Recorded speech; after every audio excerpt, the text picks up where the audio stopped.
Convido os amados irmãos a abrirem suas Bíblias no livro de Atos, capítulo 3.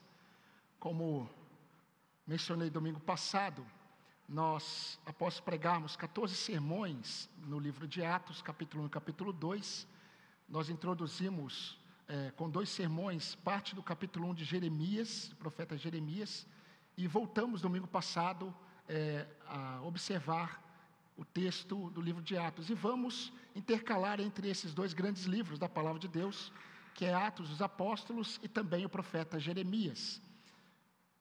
Hoje vamos ler o mesmo texto que lemos domingo passado, Atos capítulo 3, de 1 a 10. Diz assim a palavra do nosso Deus: Pedro e João estavam se dirigindo ao templo para a oração das 3 horas da tarde. Estava sendo levado um homem coxo de nascença, que diariamente era colocado à porta do templo, chamada Formosa, para pedir esmolas aos que entravam. Quando ele viu Pedro e João, que iam entrar no templo, pediu que lhe dessem uma esmola. Pedro, fitando-o juntamente com João, disse: olhe para nós. Versículo 5. Ele os olhava atentamente, esperando receber alguma coisa. Pedro, porém, lhe disse: não possuo nem prata nem ouro, mas o que eu tenho, isso lhe dou.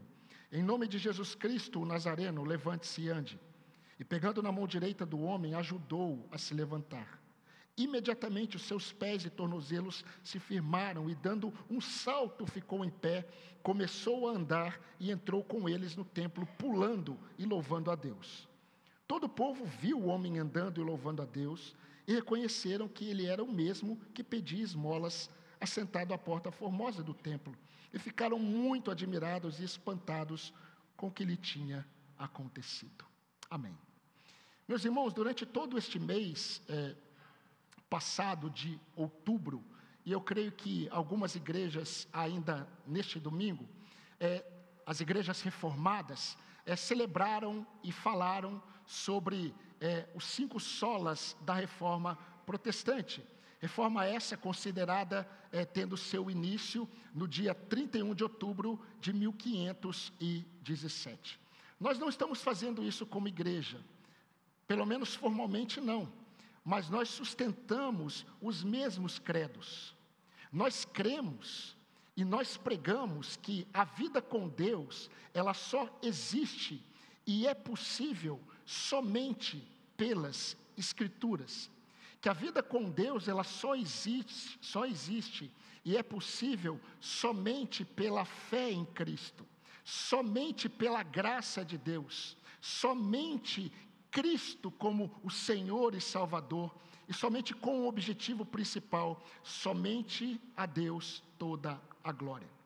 Nós cremos nisso, nós pregamos isso, e nós cremos que são colunas que sustentam a vida da igreja em todas as gerações. E essas colunas não apenas devem sustentar a igreja, mas preservar a igreja diante de todos os desafios que a igreja enfrentou, enfrenta e enfrentará.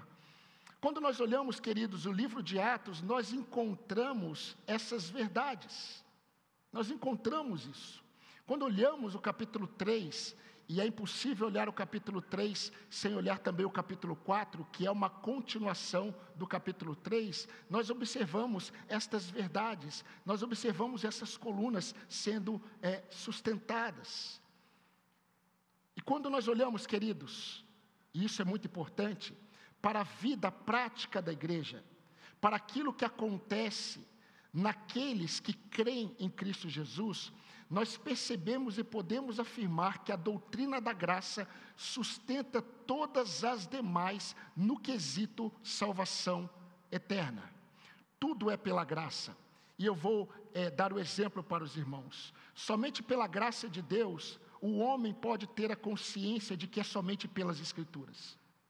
Somente pela graça de Deus, o homem pode acreditar que é somente pela fé. Somente pela graça de Deus, o homem pode acreditar que é somente pela graça. Somente pela graça de Deus, o homem pode crer e pregar que é somente Cristo. E o objetivo da vida do crente é somente visando a glória de Deus, é somente pela graça de Deus. Então a graça de Deus sustenta todas as doutrinas das Escrituras. Sem o favor de Deus, nós nada somos diante dele. Isso é muito importante, porque quando Paulo, ele ora ao Senhor, e ele tem a realidade daquilo que ele chama de um espinho na carne, de algo que o humilhava, mas ao mesmo tempo o mantinha humilde e dependente diante do Senhor. Ele orou a Deus e disse: Senhor, remova de mim esse espírito, esse espinho. E ele diz que orou 3 vezes. A resposta do Senhor você sabe muito bem: Paulo, a minha graça te basta. Davi, ele tinha a mesma crença, e ele sustentava a mesma crença, de que a nossa vida repousa na graça de Deus. E quando ele escreveu um dos salmos, que eu creio que é um dos salmos mais belos de Davi, principalmente para homens e mulheres que amam a Deus, mas ainda lidam com os seus pecados, Salmo 51, Davi ele escreveu assim: compadece-te de mim, ó Deus, segundo as tuas misericórdias. Essa oração é de alguém que acredita que necessita da graça de Deus. Senhor, tenha compaixão de mim. Sabe por quê? Porque somente aquele que é ofendido pode oferecer perdão a quem ofendeu. Compadece-te de mim, ó Deus, segundo as tuas misericórdias. Mas ele pede mais, ele diz: apaga as minhas transgressões. Só Deus pode fazer isso, só a graça de Deus. Cria em mim, ó Deus, um coração puro, e renova dentro de mim um espírito inabalável. Davi ele cria que é somente pela graça de Deus que nós podemos andar com Deus. Somente quem foi alcançado, isso é interessante, somente quem foi alcançado pela graça de Deus reconhece que depende desta mesma graça para andar com Deus. E quando nós observamos isso, queridos, nós vemos claramente na narrativa de Atos, assim como no livro do profeta Jeremias, que também estamos observando, que o Senhor, em sua graça, misericórdia, Ele está no controle dos acontecimentos, Ele está no controle de todas as coisas, Ele está no controle de tronos, Ele está no controle de reis, Ele governa as nações, Ele é o Senhor de todas as coisas. E se Ele é o Senhor de todas as coisas, quanto aos filhos de Deus, quanto aos seus servos, Ele conduz a sua igreja. E com isso nós reforçamos, queridos, a verdade que temos sustentado: a cronologia de Deus conduz a cronologia daqueles que andam com Ele. O nosso cronos é submisso ao cronos de Deus. Nós estamos totalmente debaixo da condução do Senhor. Enquanto Pedro e João estavam se dirigindo ao templo para a oração das 3 da tarde, Lucas escreveu: estava sendo levado um cego, um coxo de nascença, coxo e mendigo, estava sendo levado. Queridos, domingo passado, ao entrarmos no capítulo 3, nós percebemos e falamos sobre isso, que nessa narrativa nós nos deparamos com 3 personagens principais: os apóstolos, sendo representado por Pedro e João. Também nos deparamos com uma segunda personagem, que é o coxo, que é levado ao templo, e temos também uma terceira personagem, depois até outras, mas falamos que é o povo. Ao observarmos Pedro e João, nós chegamos a 2 conclusões e tiramos 2 lições principais sobre a graça de Deus. A primeira lição que nós observamos, queridos, é que a graça de Deus se apropria do comum para se revelar. Foi a primeira lição de domingo passado. O Deus extraordinário, que faz coisas extraordinárias, Ele se manifesta no ordinário, na vida dos seus servos. A segunda lição que nós observamos ao olharmos para Pedro e João é que a graça de Deus, ela sempre oferece, ela oferta o que o homem não é capaz de receber pelo seu próprio mérito. Não tenho prata nem ouro, disse Pedro àquele homem, mas o que eu tenho, isso eu te dou. Em nome de Jesus Cristo de Nazaré, levante-se e ande. Em outras palavras, o que eu tenho de mais precioso, não o que você está querendo, não o que você imagina que precisa, o que eu tenho de mais precioso eu te dou. E não é prata, não é ouro, não é o que você acha que precisa, não tem a ver com bens perecíveis, não é o que os homens esperam receber, é o nosso bem mais precioso. De quem? Da igreja. O bem mais precioso da igreja nós damos a você, em nome de Jesus Cristo de Nazaré. Levante e ande. Quando Paulo escreve aos Colossenses, meus irmãos, em um contexto muito importante, em que a igreja experimentou no primeiro século, a influência de conceitos, princípios judaizantes, dizendo que aqueles crentes deveriam não apenas crer em Jesus, mas eles deveriam se apegar a algumas regras da lei. Paulo escreve mostrando que Cristo é suficiente, e Paulo diz: nele habita todo o conhecimento, toda a sabedoria, em Cristo estão escondidos todos os tesouros da sabedoria e do conhecimento. Colossenses 2, 2 e 3. Hoje nós vamos olhar, meus irmãos, para a segunda personagem. Nós vamos observar a graça de Deus sobre a vida deste homem coxo de nascença, que era levado ao templo chamado Formosa, a porta do templo chamada Formosa. E essa terceira lição também fala sobre a graça de Deus e sobre os instrumentos da graça de Deus. E vamos hoje observar apenas uma lição, ok? Eu creio que 2 lições fica difícil nós nos lembrarmos na terça-feira, não é verdade? Vamos pensar em apenas uma lição. E a lição de hoje, queridos, nos mostra que a graça de Deus se apropria de recursos escolhidos por Deus para o cumprimento de seu propósito. Eu vou repetir, é uma lição simples, o entendimento dela é muito simples, até porque esse é o meu propósito como pastor, ser o mais simples e claro possível. A graça de Deus se apropria de recursos escolhidos por Deus para o cumprimento dos seus propósitos. Se você observar o versículo 2, nós já lemos ele, eu quero destacar o início do versículo 2, que diz assim: estava sendo levado um homem. Dependendo da sua versão, diz, estava sendo carregado um homem. Tem versão que diz, diariamente um homem era levado. Queridos, se na segunda lição que nós observamos domingo passado nos ensina que a graça de Deus se apropria do comum para se revelar, foi a primeira lição. Se a primeira lição foi essa, a segunda lição, a terceira lição nos mostra que a graça de Deus se apropria de recursos escolhidos por Ele para se manifestar. Nós vimos que a graça de Deus se apropria do comum para se manifestar, para se revelar, e agora estamos vendo que a graça de Deus se apropria de recursos, escolhidos pelo próprio Deus para o cumprimento dos seus propósitos. Aparentemente, e eu digo aparentemente com todas as letras maiúsculas, aparentemente, parece que a ênfase do agir de Deus na vida deste homem está na cura dele, não é verdade?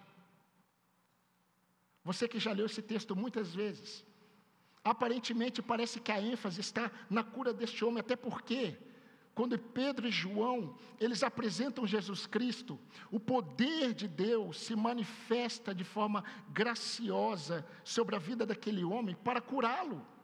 Ele é curado.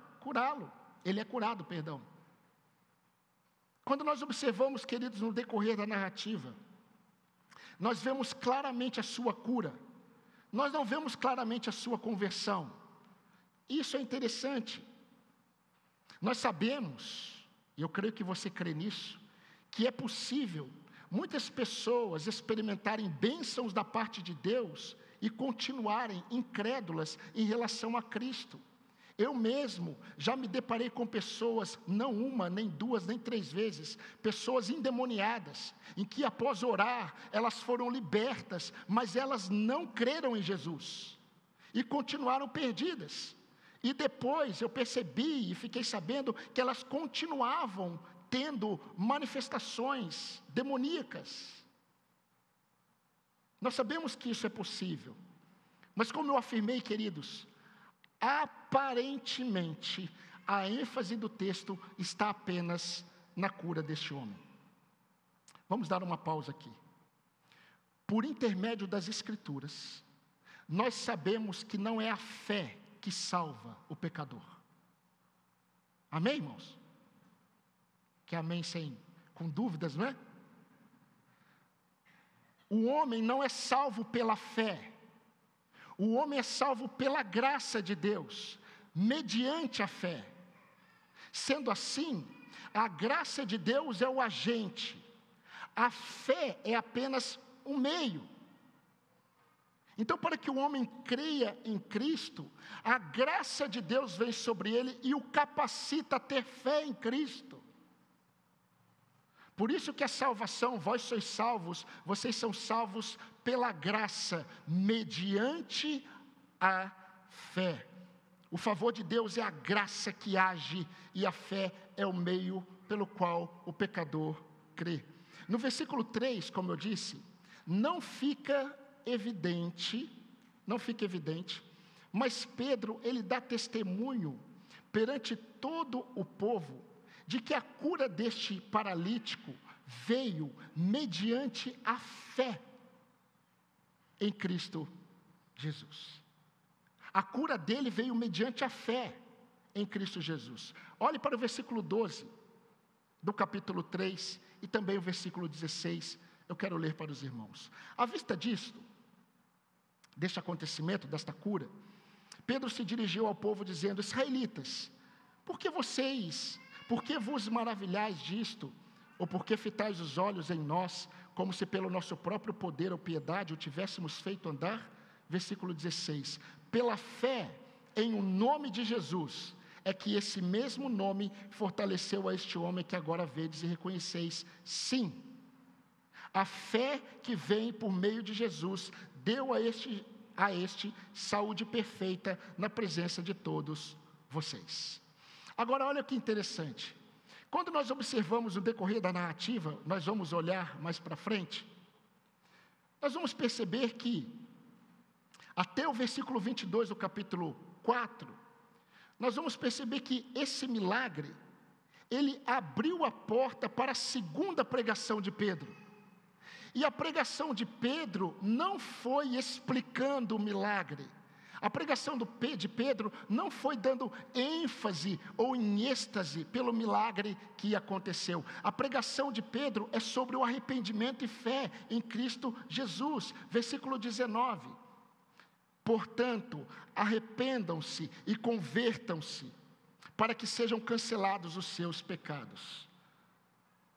Sendo assim, queridos, antes de observarmos algumas lições práticas para nós, esse paralítico, ele exerceu fé no nome de Jesus, e sua doença de nascença cumpriu o propósito de Deus para a vida dele, após ele exercer fé no nome de Jesus, na obra de Jesus. Então vamos observar a lição principal agora. Se esse paralítico ele era um paralítico de nascença, ele nunca experimentou andar. Nós vamos observar domingo que vem, se Deus permitir, todos os seus músculos eram atrofiados. Ele nunca teve a experiência de caminhar. Por isso que nós vamos perceber que a ênfase do texto, o agir do poder de Deus, mostra que aquele homem não apenas se colocou em pé, ele pula. Ele entra no templo pulando. Nós vamos observar isso domingo que vem. Mas o que eu quero enfatizar, meus irmãos, é que esse paralítico de nascença, que foi alcançado pela graça salvadora do Senhor, nós podemos afirmar que ele foi salvo, porque Pedro, na declaração dele, antes de convocar o povo ao arrependimento e fé, Pedro, ele vai deixar claro que foi mediante a fé no nome de Jesus que isso aconteceu com este homem. Se ele teve fé no nome de Cristo, é porque a graça o alcançou. Porque ninguém é salvo pela fé, é salvo porque a graça chama, abre os olhos, abre o entendimento, e este homem pode crer. E vimos que crer no nome de Jesus é crer na obra dele. Agora olha que interessante, meus irmãos. Deus, já estava usando aqueles que eu vou chamar de anônimos da graça na vida deste homem, para conduzi-lo à preciosidade de Cristo Jesus. Hoje em dia, alguém que é aleijado ou possui alguma deficiência física, ele consegue, inclusive, dependendo da sua deficiência, conseguir trabalhar, ele consegue, inclusive, obter recursos e sustento, dependendo da limitação dele. Mas nos tempos aqui, alguém aleijado, ele era considerado alguém incapaz perante a sociedade de produzir. Então, quase todo aleijado ou deficiente, ele se tornava um mendigo, porque ele necessitava de recursos. Então, ele era alguém que precisava da ajuda de outros. Assim como aconteceu com aquele paralítico que foi curado, ali onde Jesus estava, em Cafarnaum. Os seus amigos, vocês se lembram? Segundo o Pedro disse que a conversão dele foi ali, não é, Pedro? Ele foi conduzido pelos seus amigos diante da presença de Jesus, porque isso era comum. Quando nós observamos, meus irmãos, o versículo 2 diz que estava sendo levado um homem. Estava sendo levado um homem. E Lucas, ele o mostra como alguém que foi alcançado pela graça, alguém que teve fé em Cristo Jesus, mas Lucas não fala quem o levava. Lucas, ele não deixa registrado quem levava este homem diariamente à porta do templo. Você nunca ficou curioso para saber? Era levado diariamente à porta do templo. Quem levava? Quem? Era uma pessoa apenas? Eram amigos? Eram parentes? Eram pessoas que se revezavam? Se faziam isso, por que se revezavam? Por que levavam? Quais eram as motivações de levar? Por que Lucas ele não deu detalhes? Eu não sei você, mas eu tenho quase que certeza que, após a ressurreição de Lázaro, as perguntas que Lázaro, talvez ele teve que responder do tipo, o que você viu? Enquanto você estava lá, para onde você foi? São perguntas que não estão nas Escrituras, mas que provavelmente fizeram. Todo coração pecador é curioso, não é verdade? Nós não temos detalhes. Agora, por que Lucas não registrou? Meus irmãos, eu creio que Lucas não deu detalhes, porque Lucas não está focando no agir do homem. Lucas não está focando no agir das pessoas. Lucas está focando no agir de Deus. Então não importa quem levava, sabe por quê? Importa que ele era levado. E se nós sabemos que a graça de Deus conduziu a cronologia, tanto de Pedro e João, que no mesmo tempo que Pedro e João estão indo ao templo, aquele homem está sendo levado ao templo, mas ele era levado todos os dias, mas agora está diferente. Este dia foi diferente, porque ele foi levado exatamente no momento em que Pedro e João iriam entrar. Então, quem estava levando este homem neste dia? A graça de Deus. A graça de Deus. Meus irmãos, a graça de Deus o levou por intermédio dos anônimos da graça. A graça de Deus o levou por intermédio dos anônimos da graça de Deus, daqueles recursos e instrumentos que Deus utilizou, mas Deus fez questão de não dar nomes, para mostrar que o que está acontecendo aqui é o agir sobrenatural da graça de Deus, na condução de histórias, que tem por objetivo cumprir o propósito dele e glorificar o nome dele.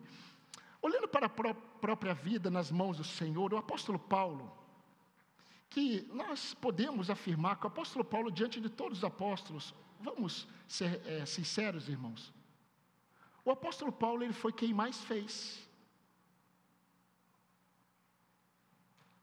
Diante de todos os apóstolos, nós não temos os registros de todos os apóstolos, mas Deus preservou, e o que nós temos foi por intermédio de um instrumento da graça de Deus chamado Paulo. E Paulo, quando ele escreve aos Coríntios, ele diz assim, sobre o agir de Deus na vida dele, 1 Coríntios 15:10, pela graça de Deus eu sou o que sou, e a sua graça que me foi concedida, ela não se tornou vã, antes trabalhei muito mais do que todos eles quem? Todos os apóstolos, todavia, não eu, mas a graça de Deus comigo. A graça de Deus comigo. Queridos, quando Deus quer se manifestar, Ele se apropria de meios, recursos que serão usados para o cumprimento dos seus propósitos. E esses recursos e meios que Deus usa, eles muitas vezes ofendem a nossa lógica. E tudo isso que eu estou afirmando, vocês perceberão que o objetivo final é produzir em nós apenas fé em Deus e descanso no seu poder. Deus usa amigos misericordiosos, como usou para conduzir o paralítico ali em Cafarnaum. Deus usa um faraó endurecido. Deus usa um faraó endurecido por ele mesmo para manifestar o seu poder e a sua glória. Deus usa imperadores, Deus usa governantes para o cumprimento do seu propósito. Você se lembra da última aula do irmão Emerson aqui? Como Deus, Ele conduziu a vida de Ciro, o incrédulo, e de Atarxerxes, ou de Xerxes, o grande, para o cumprimento dos seus propósitos eternos. Ciro é chamado de meu pastor pelo Senhor, mesmo que não creia em mim, mesmo que creia em outros deuses, Deus o chama de pastor, sabe por quê? Porque ele seria e foi um instrumento nas mãos de Deus, escolhido por Deus, para cumprir os propósitos de Deus. Deus usa navegadores experientes para confrontar o seu profeta, como aconteceu com Jonas. Deus usa inclusive um grande peixe para encontrá-lo lá no fundo do mar e resgatá-lo e redirecioná-lo. Muitas vezes é só no abismo que Deus nos redireciona para os seus propósitos. Mas Ele vai. Ele vai. Deus usa corvos para alimentar o seu profeta, independentemente da sua tradução para corvos. Deus usa até uma mula para falar. Você já imaginou? Deus usa até uma mula para falar com o seu servo, com aquele profeta que se tornou servo nas mãos de Deus, mesmo que tivesse outros propósitos. Meus irmãos, a graça de Deus se apropria de recursos escolhidos por Ele para o cumprimento dos seus propósitos eternos. Eu creio que, na verdade, antes que você perceba, antes que eu perceba, Deus está operando o que nós não conseguimos entender. Antes de nós percebermos, Deus está agindo. Queridos, essa lição reforça, fortalece o que Lucas está ensinando em todo o livro de Atos. O livro de Atos não é sobre os atos dos apóstolos. O livro de Atos fala sobre os atos, as manifestações do Espírito de Deus, tanto na vida dos que creem e são usados por Ele, assim como na vida dos que ainda crerão, mesmo na vida daqueles que não vão crer. Eu gostaria de conduzir você a observar a sua própria vida. Você que foi conduzido a Deus. Quando Deus revelou a você Jesus Cristo, olhe para a sua vida e veja como Deus conduziu você. O que eu quero afirmar é que todos nós que estamos em Cristo, nós também fomos levados a Ele. Era levado diariamente quem levava a graça de Deus. Nós fomos levados a Ele. Jesus, Ele afirmou, ninguém vem a mim se o Pai não trouxer. Quem traz? O Pai. todo aquele que se encontra com o Filho e exerce fé no Filho, é porque a graça de Deus conduziu esse pecador até Jesus Cristo. E todo aquele que vem a mim, de maneira nenhuma eu lançarei fora. Sabe por quê? Porque quando o Pai traz, o Filho não pode recusar. Por isso que crente, igreja, não produz convertidos. Não produz. E como o Pai leva o pecador até o seu Filho, e vamos agora para algumas questões mais práticas. Como o Pai, Deus Pai, conduz o pecador aos seus filhos por meio de recursos escolhidos para isso. Deixa eu fazer algumas afirmações para você, meu querido amado irmão. Talvez não seja do jeito que você imagina, e nem muito menos pelo seu intermédio, que pessoas por quem você ora verão a graça de Deus. E você precisa descansar nesta verdade. Você perde sua paz por algo que você não pode controlar. Talvez não seja no tempo que você imagina que acontecerá o que você tanto deseja, quanto a salvação deste aleijado e mendigo espiritual, a quem você apresenta há tanto tempo diante do Senhor. E queridos, quando nós cremos que aquilo que nós planejamos pode não acontecer da forma como nós planejamos, mas cremos que Deus está conduzindo, sabe por quê? Porque nós constantemente apenas levamos diante dele, a nossa paz ela não é roubada por aquilo que nós nunca poderemos controlar. Nunca. Paulo, quando ele vai falar para os casados presentes ali em Corinto, capítulo 7 de 1 Coríntios, Paulo vai dizer assim: se a mulher tem um marido incrédulo e ele aceita permanecer com ela, mesmo sabendo da fé dela, mulher, não se aparte do seu marido. Mas o seu marido, por causa da sua fé, quiser deixá-la, deixe-o ir, porque como que você saberá se salvará o marido? Como você pode saber que ele será salvo? Por isso que namoro de crente com descrente não tem fundamento em evangelismo. Eu vou namorar alguém não crente porque eu vou pregar o evangelho para ele e eu creio que ele vai crer. Pode ser que, além dele não crer, ele tire você do caminho, porque você também nunca creu. Crente salvo não se desvia da fé. Ele desanima na fé. Se desviar da fé, não.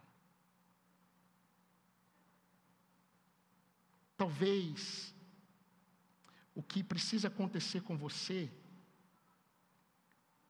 é ter um entendimento. Você precisa ter um entendimento que mesmo quando nós acreditamos que podemos fugir para Tarsis, como Jonas, ele fez, mesmo assim, aquilo que Deus está fazendo, queridos, e quer fazer através de nossas vidas, por meio de nossas vidas, prevalecerá. E nós não permitiremos com isso, que o nosso coração seja tomado por aflições, simplesmente por acreditarmos na falsa superioridade de nossa vontade. Mas também, talvez, você seja o recurso que Deus usará para conduzir esse aleijado, para conduzir esse mendigo que vive tão próximo de você. Pastor, mas tantas vezes eu levo ele até o Senhor. Quantas vezes eu levo? Diariamente eu apresento, então talvez seja mais esta vez. A grande questão é que nós precisamos entender que vale mais ser um anônimo da graça e vermos, enxergarmos o agir do Senhor, do que nós calcularmos e acreditarmos que as coisas acontecerão da nossa forma. Talvez seja você o recurso, você que tem conduzido tantas vezes o aleijado e o paralítico para a porta do templo, talvez seja você o recurso que Deus usará para que este homem, esta mulher ou esta pessoa tenha um encontro com Jesus. A grande questão é que se você confiar no Senhor e apenas perseverar em levar, você vai se deparar a qualquer momento com o agir gracioso de Deus. Eu creio nisso. Você só não pode parar. Pastor, mais 10 anos, 15 anos eu levo. Então, talvez seja na próxima semana. Talvez seja amanhã. Talvez seja exatamente nesse momento. Senhor, eu vou continuar. E na hora que você continua, o Senhor age. Você não pode desistir jamais dos aleijados. Você não pode desistir jamais desses paralíticos, mendigos, que muitas vezes o Senhor coloca diante de você para que você apenas leve, para que você apenas apresente. Eu acho muito interessante aquele momento que eu já mencionei de Lázaro. A providência de Deus não apareceu quando Marta e Maria desejavam. O texto bíblico diz que Jesus ele sabia que Lázaro estava doente. E Jesus ele não foi até lá. E ele não foi até lá porque o propósito de Deus era que Jesus fosse somente depois que Lázaro tivesse já de 4 dias. E quando Jesus aparece, está lá as duas desesperadas. Senhor, se o Senhor tivesse vindo antes. Senhor, se o Senhor tivesse vindo antes. Olha, meus irmãos, a insensatez de corações que desconhecem quem Deus é. É a mesma coisa eu estar diante do Senhor de toda a glória, o Deus do Cronos e do Kairos, e dizer assim, se o Senhor tivesse vindo antes, daria tudo certo. Mas agora, Jesus só fala assim, me mostra, onde que ele está? Ah, Senhor, já 4 dias já cheira mal. Eu já não disse que se vocês crerem, que eu sou a ressurreição, a vida e a vida, quem crê em mim, ainda que esteja morto, viverá, e o que crê em mim, mesmo vivo, jamais morrerá eternamente. Eu já não disse isso para vocês, apenas removam a pedra. Vocês não têm que fazer nada mais, só removam a pedra. Sabe por quê? Porque só Ele tem poder para chamar da morte para a vida alguém. E o que eu faço, Senhor? Nada, remova a pedra. Só isso. Só remova a pedra. Esses são os anônimos da graça. São os anônimos da graça. Pedro e João, eles iam ao templo para orar, e enquanto isso, o coxo era levado. E é interessante porque na cronologia de Deus, Cristo seria glorificado na vida daquele homem. O testemunho de Cristo ficaria em evidência por causa daquilo que a graça de Deus fez com aquele homem, nós vamos ver, e vidas seriam salvas por causa disso, como está em Atos capítulo 4. Aí eu olho para trás e vejo Davi, aquele jovem, levando pão e queijo, não pão de queijo, porque não tinha naquela época, né? Levando pão e queijo para o comandante da guarda, pão e queijo para os seus irmãos que estavam na batalha. Davi não imaginava que a graça de Deus o colocaria na frente de Golias. Você já parou para prestar atenção? A graça de Deus colocou Davi diante de Golias. O maior desafio, eu creio que não maior, porque um leão eu acho que é mais. Mas um dos maiores desafios da vida de Davi, que Deus colocou diante dele, tinha a ver com a graça de Deus para com o seu povo.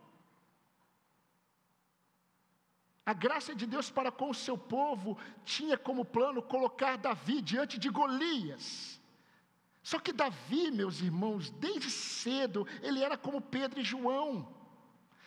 Como Pedro e João, Davi andava com Deus, e ele soube aproveitar a oportunidade para exercitar sua fé, e glorificar a Deus, glorificar o nome do Senhor, mesmo diante de um gigante. Essa é a grande diferença, quando instrumentos da graça caminham nesse mundo, crendo que a qualquer momento, no comum, Deus pode me usar para fazer as mesmas coisas que eu faço. E Deus vai mostrar como a graça dele nos usa para dar vida a mortos. Queridos, caminhando para o fim, assim como Pedro e João, assim como Davi, os servos de Deus não devem seguir suas agendas como se Deus não estivesse controlando as nossas agendas. O que eu quero dizer é que rotina na vida dos servos de Deus não é rotina. Rotina na vida dos servos de Deus é possibilidade de experimentar do agir de Deus naquilo que eu sempre faço na dependência do Senhor.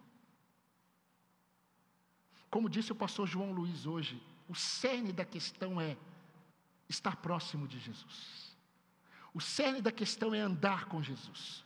Porque quando eu ando com Jesus, todos os dias, eu enxergo de forma diferente aquilo que é comum, por exemplo, no trânsito, na fila do médico, lá no INSS, lá no trabalho, lá na reunião de trabalho, que todos os dias acontecem, todos os dias. Mas quando eu ando com Jesus, eu estou atento, diante de mim, o Senhor coloca de repente um Golias.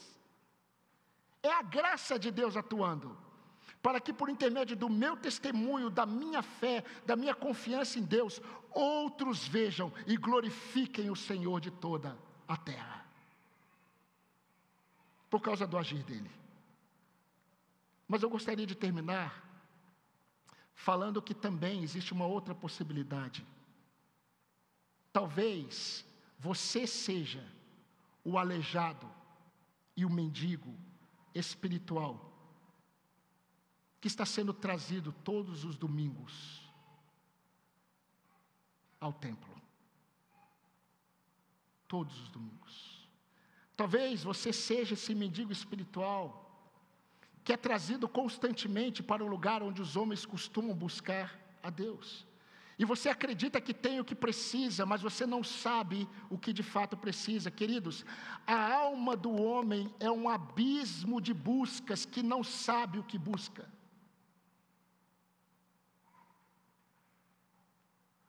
A alma humana é um abismo de buscas que não sabe o que busca.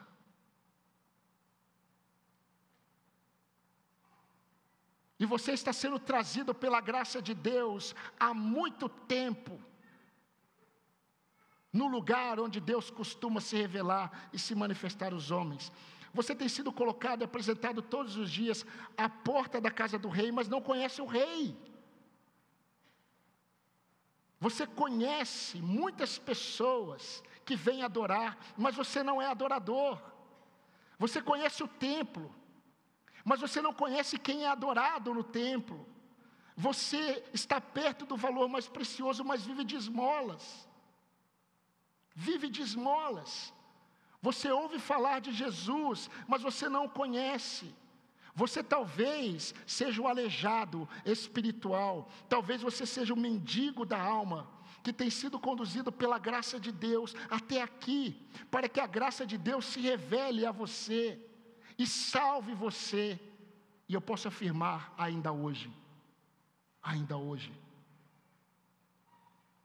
eu quero apenas lembrar que não há mérito nas mãos que recebe, o mérito sempre está na mão que dá.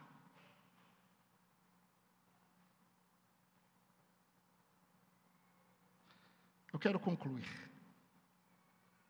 Se você é um instrumento que Deus tem usado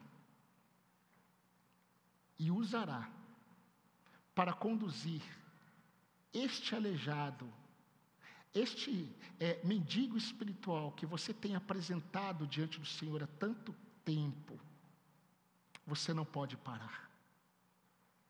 Você não pode parar. Você deve continuar a conduzir. Sempre lembrando que Deus nos chama apenas para remover a pedra. Quem chama da sepultura para a vida é Jesus. Estava hoje pela manhã, antes de ir embora, conversando com o pastor João Luiz, e ele estava dizendo para mim: Glauber, de onde você é? Eu falei: eu sou do Rio de Janeiro. Ele falou: puxa, eu também sou de lá. Eu nasci no Complexo do Alemão. E ele falou assim: meu pai era um alcoólatra, e ele batia em todo mundo lá em casa. Quando meu pai chegava, todos nós saímos correndo. 4 irmãos e mais a minha mãe. Mas a minha avó, que morava perto, era uma crente fervorosa, de uma igreja muito comum lá no Rio de Janeiro, quem é de lá, casa de oração. Casa de oração. Minha avó era muito fervorosa, e a minha avó sempre chamava o meu pai para ir para a igreja, sempre chamava todo mundo. E teve um dia de manhã que a minha avó passou mais uma vez e falou para o meu pai: vamos para a igreja? Só que neste dia o meu pai estava com uma arma, porque ele iria tirar a própria vida, porque ele não aguentava mais o que ele fazia com a própria família. E ele foi. E ali Jesus o encontrou. Todos se converteram. Meu pai se transformou em um pastor e foi pregar o evangelho. A mãe dele não imaginava que seria naquele momento. Ela simplesmente, provavelmente, sempre o chamava. Vou chamar mais uma vez, vou falar mais uma vez, mas foi naquele dia que Deus determinou revelar o filho dele, aquele homem. E ele estava contando para mim: por isso que eu tenho um Fusquinha. O meu pai tinha um Fusquinha, então eu tenho muitas memórias após a conversão do meu pai. Eu amo Fusquinha, e ele roda com o Fusquinha para onde vai. Mas o que eu quero afirmar, meus irmãos, é que muitas vezes nós nos cansamos, não é verdade?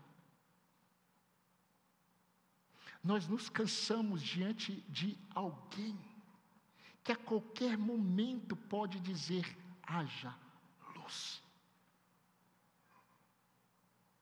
E se você é esse instrumento que Deus tem levantado na vida de algum aleijado ou mendigo espiritual, eu creio que Deus já mostrou para você quem é essa pessoa. Não desista dela. Não desista dela. Você é um anônimo da graça, e pode ser esse anônimo da graça que Deus está usando e vai usar num determinado momento. Talvez não seja você, mas como você não sabe, apenas leve, apresente, convide. Convide para vir à igreja. Convide para vir ouvir a palavra de Deus. Pegue o evangelho lá que nós temos e entregue. Entregue, crendo. A qualquer momento pode acontecer. Mas talvez pode acontecer como aconteceu comigo. O sonho da minha avó sempre orava por mim. Vocês sabem desse testemunho, mas é muito propício para o momento. O meu sonho, meu filho, é que você volte para Jesus e você um dia toque violão e você pregue. Porque eu te vejo pregando a Bíblia. Tadinha da minha avó, morreu. Ela não viu. O tocar o violão, eu creio que ela não veria, né? Eu toco só em casa. Mas eu creio que ela teria muita alegria em ver o que Deus fez comigo. Eu queria voltar atrás e poder dizer: vó, obrigado pelas suas orações. Obrigado, minha mãe, pelas suas orações. A senhora morreu e não viu. A minha avó morreu e não viu. Talvez você morra e não veja. Mas sabe o que importa? Importa é que era levado. E a graça alcançou. Mas se você é o aleijado e mendigo, o Senhor também está te revelando isso. Se você é o aleijado e o mendigo, o Senhor está te revelando isso. Então, em nome de Jesus Cristo de Nazaré, não apenas levante-se, não apenas ande, mas saia da sepultura e viva para Deus. Sabe por quê, meus irmãos? Existir é respirar. Todo aquele que respira existe, mas vida é Cristo. Todos nós que fomos alcançados por Jesus, nós existíamos. Um dia estávamos mortos e cheirávamos mal espiritualmente, como Lázaro, mas nós ouvimos o Senhor gritar, olhando para a sepultura e chamando o nosso nome, e nós revivemos para a glória de Deus. Na verdade, nós não revivemos, nós vivemos, porque não havia vida. Estávamos cegos, mas agora vemos. Éramos cativos, prisioneiros de Satanás, mas fomos libertos pelo poder da cruz de Cristo. Nós que cremos em Jesus, nós éramos leprosos, cheirávamos mal, condenados, mas nós fomos limpos. Nós éramos miseráveis pecadores, mas fomos alcançados, perdoados, resgatados por Jesus. Nós não apenas fomos salvos pela graça, nós somos conduzidos a Cristo pela graça. E os recursos que Ele usa são impressionantes. Eu não sei se você tem essa prática, mas você deveria muitas vezes parar e agradecer a Deus pelos anônimos da graça que Ele usou para te conduzir a Ele. Você se lembra? Talvez tenha sido uma situação na sua vida. Talvez tenha sido um amigo no trabalho. Talvez tenha sido alguém que hoje nem na fé está, mas Deus usou. A questão é, não importa quem foi o anônimo da graça, o que importa é que a graça usou esse anônimo para Ele. Louvado seja Deus por toda a sua graça, mas também por todos os meios e recursos que Ele usou e ainda usa para nos chamar para Ele. E queridos, eu quero terminar afirmando o que Paulo aprendeu. A graça do Senhor nos basta, sabe por quê? Porque a graça de Deus não é apenas melhor do que a vida. A graça de Deus é o melhor que nós precisamos, nunca o melhor que merecemos. A graça de Deus é o melhor que nós precisamos, ela nos basta, nunca o melhor que nós merecemos, porque nunca iremos merecer. Talvez hoje seja a noite em que o Senhor levantará você da sepultura para a vida. Mas eu creio que também nesta noite Deus despertou você, instrumento da graça, para perseverar diante dos aleijados espirituais que o Senhor já apresentou a você, e você deve continuar apenas levá-lo. Leve. A qualquer momento, o agir do Senhor pode vir sobre esta vida e você vai ficar maravilhado por ter sido usado por Deus. Amém, irmãos? Amém. Vamos orar? Convido os irmãos do Ministério de Culto que venham à frente. Senhor nosso Deus, nosso Pai querido, nós engrandecemos o Teu nome, porque pela graça fomos salvos. E isso não veio de nós, foi presente do Senhor. Ó Deus, nós glorificamos o Teu nome pelos recursos, pelos meios diversos que o Senhor utilizou para atrair os Teus filhos que aqui estão, para a Tua presença. Ó Deus, nós poderíamos aqui passar o decorrer da noite contando as nossas experiências de como o Senhor agiu para nos conduzir a Cristo. Mas o que nós queremos fazer nessa noite é Te glorificar pela Tua graça salvadora. Mas não apenas, ó Deus, Te agradecer porque a Tua graça nos visitou quando nós éramos miseráveis pecadores, mas Te louvar porque a Tua graça continua nos usando como instrumentos de graça na vida de muitos aleijados e paralíticos e mendigos espirituais, ó Deus, que o Senhor tem colocado diante de nós. Eu quero pedir, ó Deus, que o Senhor nesta noite nos dê a alegria de ver os propósitos que o Senhor determinou para esta noite acontecendo na vida de muitos corações aqui presentes. Eu quero pedir a Deus que em nome de Jesus o Senhor renove o ânimo dos anônimos da graça, nós que estamos diante do Senhor e podemos ser a qualquer momento, todos os dias, no comum, instrumentos para ofertarmos o que os homens jamais poderiam receber por mérito, porque nós nunca recebemos por mérito. Ó Deus, fortaleça o ânimo desse meu irmão, para que ele não desista deste aleijado, nem desse mendigo, que ele confie no Senhor. O Senhor é o Deus que se revela a pecadores, nós somos a prova disso. Obrigado, Deus, pela noite que o Senhor nos deu. Obrigado pela Tua graça. Obrigado pelo Teu Espírito Santo. Obrigado porque não somos nós quem convencemos o homem do pecado, da justiça e do juízo. É o Teu Espírito. Obrigado, Deus, porque não é na nossa força, é pelo Teu Espírito. Obrigado, Deus, porque nós não temos capacidade de chamar pecadores da sepultura para a vida. Só o autor da vida pode fazer isso. E eu quero te louvar, ó Deus, porque esta mensagem redireciona o nosso coração para o lugar onde sempre deve estar, dependência plena do Teu poder.